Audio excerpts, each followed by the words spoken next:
First reading, Ephesians chapter 5 verse 21 to 33. Be subject to one another out of reverence for Christ. Wives should be subject to their husbands as to the Lord, since, as Christ is head of the church and saves the whole body, so is a husband the head of his wife, and as the church is subject to Christ, so should wives be to their husbands. In everything, husbands should love their wives, just as Christ loved the church and sacrificed himself for her, to make her holy by washing her in cleansing water with a form of words, so that when he took the church to himself she would be glorious, with no speck or wrinkle or anything like that, but holy and faultless. In the same way, husbands must love their wives as they love their own bodies. For a man to love his wife is for him to love himself. A man never hates his own body, but he feeds it and looks after it, and that is the way Christ treats the church, because we are parts of his body.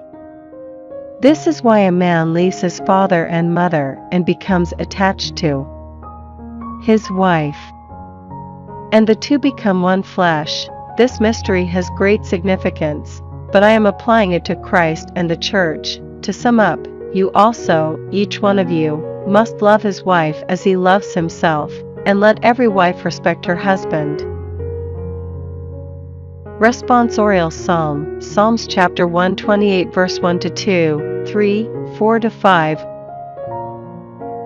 Song of Ascents. How blessed are all who fear Yahweh, who walk in his ways. Your own labors will yield you a living. Happy and prosperous will you be, your wife a fruitful vine in the inner places of your house.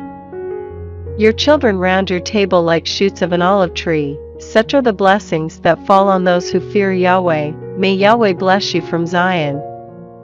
May you see Jerusalem prosper all the days of your life.